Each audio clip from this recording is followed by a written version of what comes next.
करता हूं।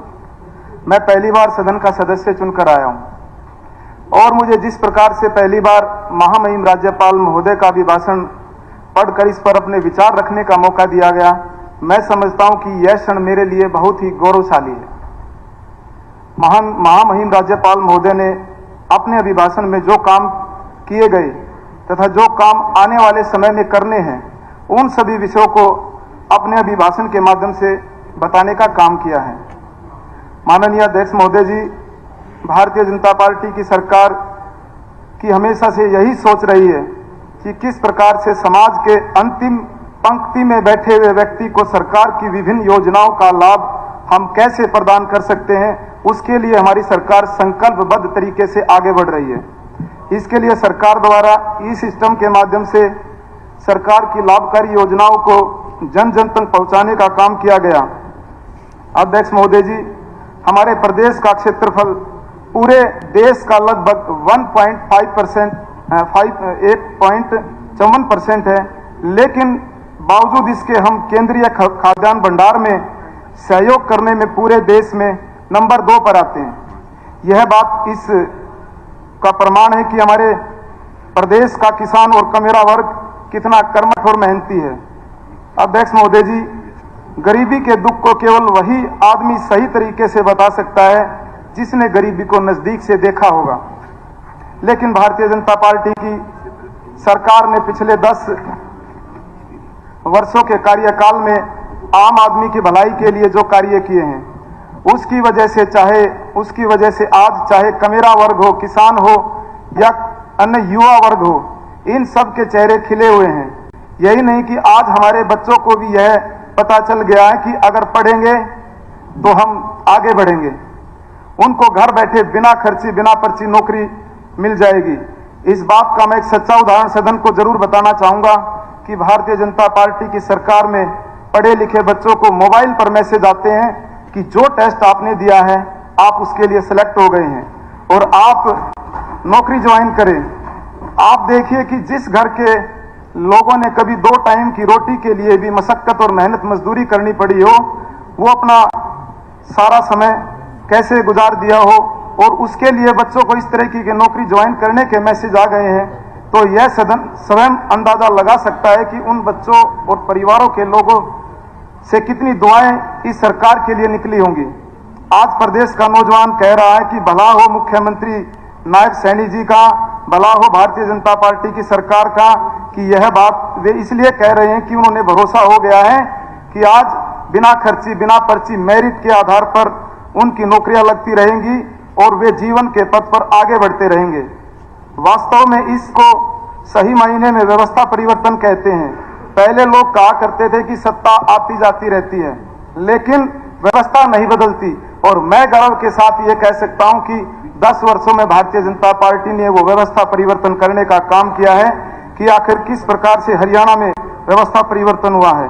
पहले एक सपना लगता था, लेकिन इस सपने को भारतीय जनता पार्टी की सरकार ने स्वयं संभव करके दिखाया है। पहले किसान की इच्छा के विरुद्ध जमीन एक्वायर कर ली जाती थी, लेकिन आज किसानों की इच्छा के बिना उनकी 1 इंच जमीन आप एक्वायर नहीं कर सकते। इसी प्रकार इसी बात को हम व्यवस्था परिवर्तन कहते हैं। और भारतीय जनता पार्टी नए आई नो मैं नोटिस आई हैव नोटिस। आप जारी रखिए। बत्रा जी, आप वो कहते हैं ना कि जो बेचते थे दर्दे दिल की दवा अपनी दुकान बढ़ा गए, तो आपकी तो दुकान 15 साल से लोगों ने बंद कर रखी है और 2029 के लक्ष्य के साथ भी हम भारतीय जनता पार्टी आगे बढ़ने का काम कर रही है। तो मैं, क्योंकि जहां पे संकल्प होता है उसका कोई विकल्प नहीं होता, और जिसका कोई विकल्प नहीं होता वहां पे जीत निश्चित नहीं सुनिश्चित हो जाती है।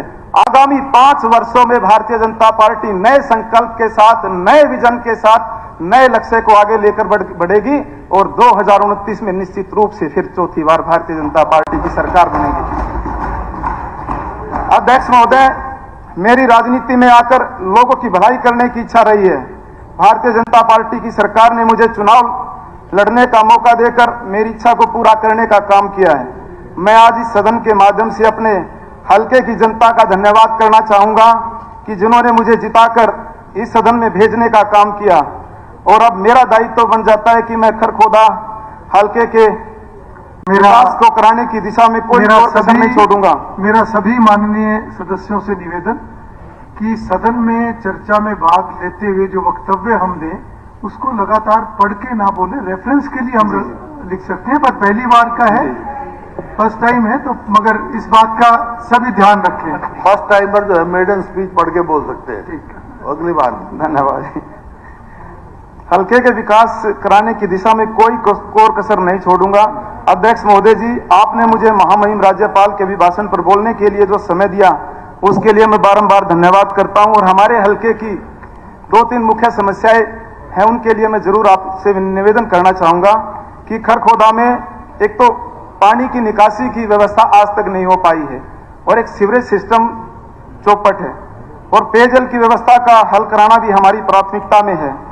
कस्बे की जनसंख्या जिस तरीके से हमारे वहां पर मारुति का सबसे बड़ा प्लांट का वहां पे लगने जा रहा है, तो उस वजह से हमारी वहां पे जनसंख्या आगे आने वाले समय में और ज्यादा बढ़ेगी।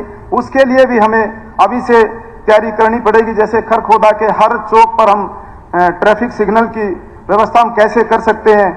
और हमारे एक लंबे समय से एक मांग है कन्या कॉलेज की, हमारे वहां पर उस कन्या कॉलेज को प्राइवेट से बदलकर उसको सरकारी मान्यता हम कैसे दे सकते हैं, इसलिए मैं आपसे निवेदन करता हूं। और एक हमारा रोड है खरखोदा से औचंदी बॉर्डर तक, उसका नवीनीकरण का भी काम है और उसको चौड़ा करने का भी काम है।